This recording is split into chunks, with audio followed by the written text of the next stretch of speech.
Bonjour à tous, bienvenue sur Enzo TV, je suis Enzo Foucra. On se trouve actuellement à Escalform à Villemomble et aujourd'hui je vais vous proposer une séance de prise de masse musculaire pour les pectoraux. Donc cette séance va se composer de 4 exercices, 3 exercices de base et un exercice d'isolation. En exercice de base on aura le développé couché, le développé incliné et les dips. En exercice d'isolation on aura les écartés couchés. On effectuera 4 séries par exercice. La fourchette de répétition de travail, 6 à 10 répétitions. Ça variera selon les exercices. Gardez en tête que pour travailler la masse musculaire, 6-10 c'est la fourchette dans laquelle vous devez travailler. En dessous de 6, on sera plus sur des filières nerveuses, donc on développera plus la force. Au-delà de 10, on sera plus en hypertrophie sarcoplasmique, le volume. Alors j'en vois déjà certains qui me disent ouais mais la masse et le volume c'est la même chose. Ben non, c'est deux styles de travail complètement différents et j'essaierai dans une vidéo ultérieurement de différencier un petit peu les deux termes. Au niveau du temps de repos, 2 minutes de repos entre chaque série. Pourquoi? Il nous faut pas mal de temps de repos parce que le principe de l'entraînement, ça va vraiment être d'utiliser le maximum de poids en restant avec une technique irréprochable. Ok? Vous êtes prêts? On est parti.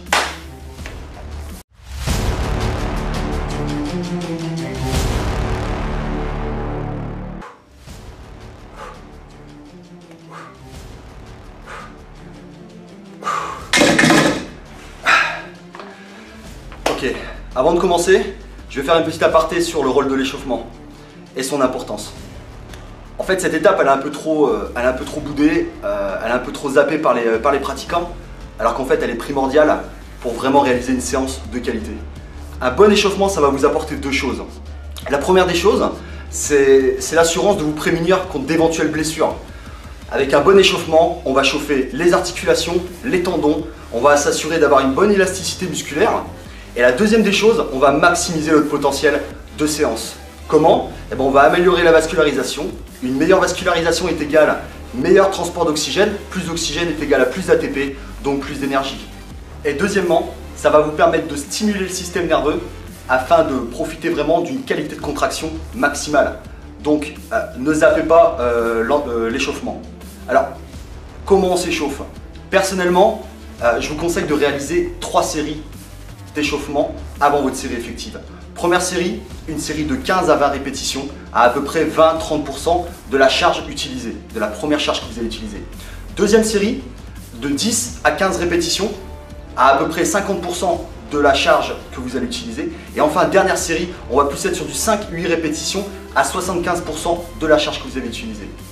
Le temps de repos entre chaque série, 1 minute 30, pas plus. N'oubliez pas, ça reste un échauffement, en aucun cas, vous devez aller jusqu'à l'échec. Ok? Allez, on est parti pour le premier exercice.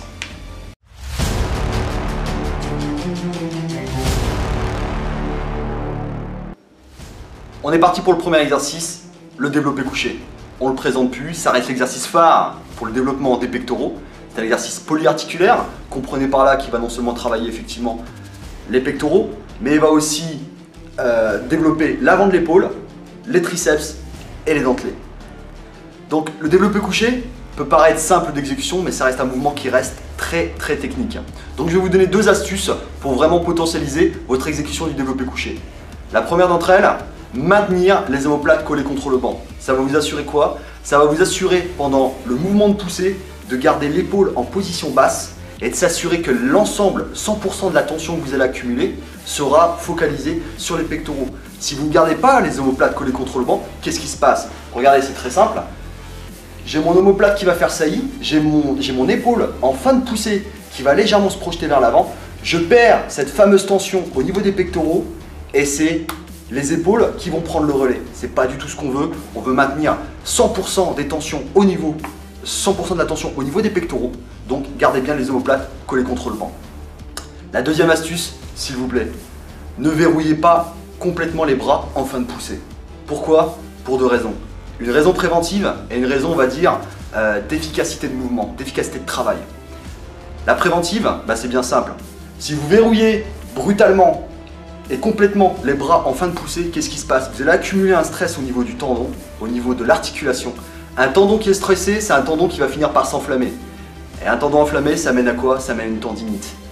Donc ne verrouillez pas les bras complètement. La deuxième raison, c'est plus pour une efficacité de travail. Encore une fois, regardez ce qui se passe. En début de mouvement, toute la tension est sur le pectoral. Jusque là, c'est ce qu'on recherche. Sauf que si je verrouille brusquement mon bras en fin de mouvement, qu'est-ce qui se passe? Il va y avoir un transfert de tension et c'est mon triceps qui va prendre le relais. C'est pas ce qu'on veut. Donc, gardez cette légère souplesse, ce petit flex au niveau du coude lorsque vous faites votre développé couché. D'accord? Allez, on est parti pour l'exécution. Donc, on s'allonge sur le banc, les yeux au niveau de la barre. Alors, selon le matériel que vous avez dans vos salles, il y a généralement un petit indicateur. Ça vous évite d'avoir une barre qui est asymétrique, qui est placée asymétriquement. Au niveau de la prise, on va être légèrement supérieur à la largeur d'épaule, d'accord? Tâchez de toujours verrouiller avec vos pouces pour plus de sécurité. On va développer la barre au-dessus de la poitrine, d'accord? Maintenez les omoplates collées en arrière, vous faites une légère adduction des omoplates. Petit flex au niveau des coudes. Et là, je vais descendre la barre en inspirant sur 2 secondes. On contrôle le mouvement.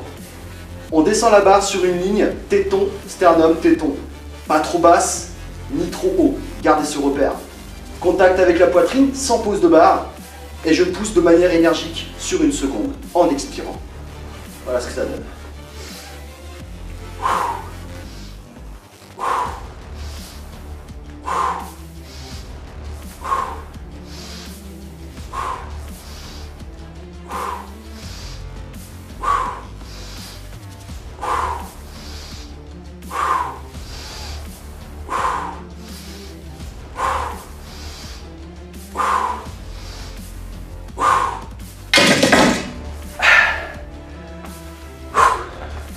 Voilà, c'était le développé couché. J'espère que ces petits conseils vont vous faire redécouvrir cet exercice, car ça doit rester votre meilleur ami pour le développement des pectoraux. On est parti pour le deuxième exercice, suivez-moi.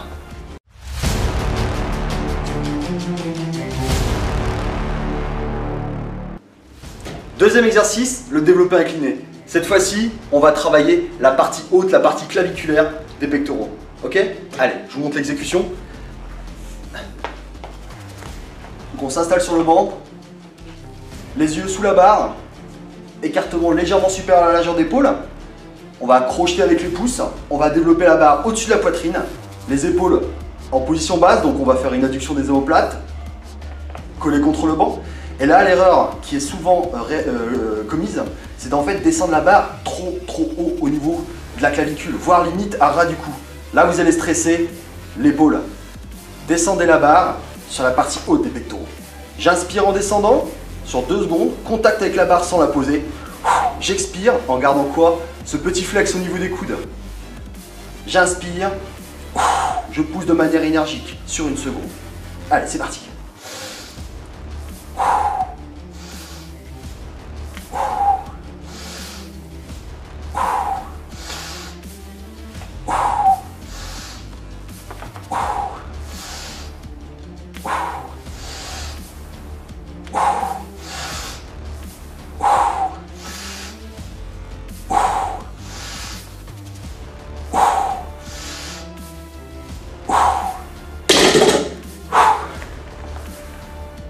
Pour cet exercice, on réalisera donc 4 séries de 8 à 10 répétitions, 2 minutes de repos. Ok?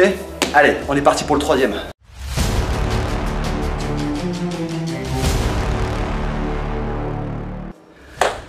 On est parti pour le troisième exercice, les dips. Personnellement, j'adore cet exercice. Pourquoi? Parce que c'est un exercice complet qui va solliciter toute la ceinture scapulaire. Comprenez par là toute la partie haute du buste. D'accord? Allez, on est parti. Donc pour vous positionner, vous allez saisir la partie fuyante de la barre, de chacune des barres, d'accord? La partie droite, les parties parallèles seront réservées pour le travail des triceps. Nous, ce qu'on veut travailler, c'est les pectoraux, d'accord? Je saisis donc la partie fuyante de chaque barre. Première des choses, je vais m'assurer d'une bonne stabilité au niveau du corps. Comment? Je gagne au niveau des abdominaux. Je contracte les fessiers, les jambes vont être serrées l'une contre l'autre. Je vais pencher légèrement le buste vers l'avant. J'inspire en descendant. Une fois que mes bras sont parallèles au sol, je remonte en expirant, en maintenant une petite souplesse au niveau du coude. Ok? Petite astuce, lorsque vous poussez, lorsque vous êtes en phase de pousser, ayez cette volonté de vouloir ramener les 2 barres l'une contre l'autre. Ça va vous assurer quoi? Ça va vous assurer un terrible pic de contraction. Ça va vous assurer aussi de recruter un maximum de fibres musculaires. D'accord? Allez, on est parti.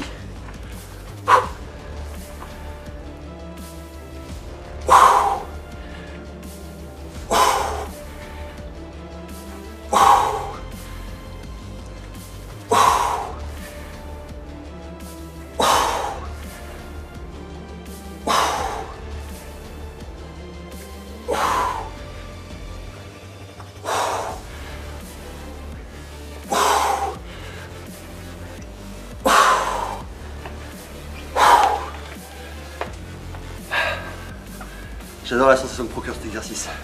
Si jamais votre poids de corps vous permet de faire beaucoup plus que les 10 répétitions maximales de la fourchette, n'hésitez pas, vous vous lestez, vous prenez une ceinture, une chaîne, vous mettez un poids.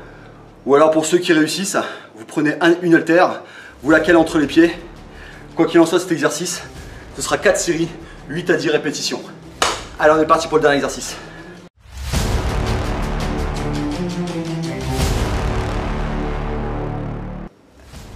Dernier exercice, les écartés couchés. C'est l'exercice d'isolation monoarticulaire qui veut dire que là, sur ce type d'exercice, seuls les pectoraux vont entrer en action, aucun muscle connexe, hein. Pas d'avant d'épaule, pas de triceps, vraiment que les pectoraux. Donc j'aime bien terminer par cet exercice, pourquoi? Parce que ça va nous permettre, en fin de séance, de bénéficier d'un bon étirement, ce qui est toujours appréciable. Donc, les écartés couchés, cette fois-ci, vont nous permettre de travailler la partie centrale des pectoraux. Ok, donc on prend les haltères sur les cuisses, on les accompagne avec les genoux, on s'allonge sur le banc, on développe les haltères au-dessus de la poitrine, on va adopter un petit flex au niveau des coudes, et là on va descendre les haltères de part et d'autre du corps en arc de cercle. Comme vous pouvez vous en apercevoir, l'angle que forme mon avant-bras et mon bras en aucun cas ne change. J'inspire pour profiter de l'expansion thoracique. Une fois que les haltères arrivent au niveau de l'épaule, je remonte en expirant. J'inspire, je descends les haltères sur 2 secondes. J'inspire.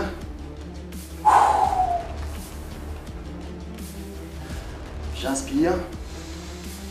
Ne descendez pas trop bas, hein. Si vous sentez qu'il y a beaucoup plus d'étirement sur l'épaule que sur le pectoral, c'est que vous êtes descendu trop bas. On ne descend pas sur les lignes d'épaule, on garde les pectoraux sous tension. Je remonte. En fin de mouvement, ne joignez pas les haltères. Petite astuce, imaginez-vous serrer un arbre qui est trop gros pour vous. Et là, vous contractez. Allez, c'est parti pour notre série.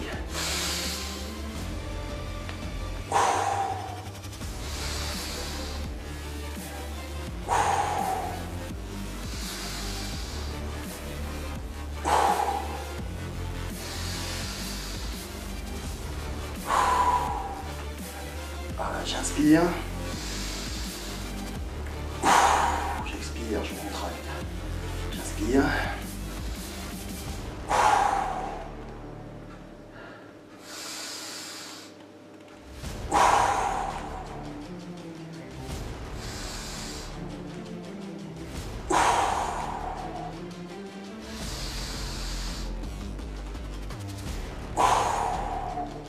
Une fois qu'on a terminé notre séance, ramenez les genoux, je pose les haltères sur les genoux et je raccompagne le tout.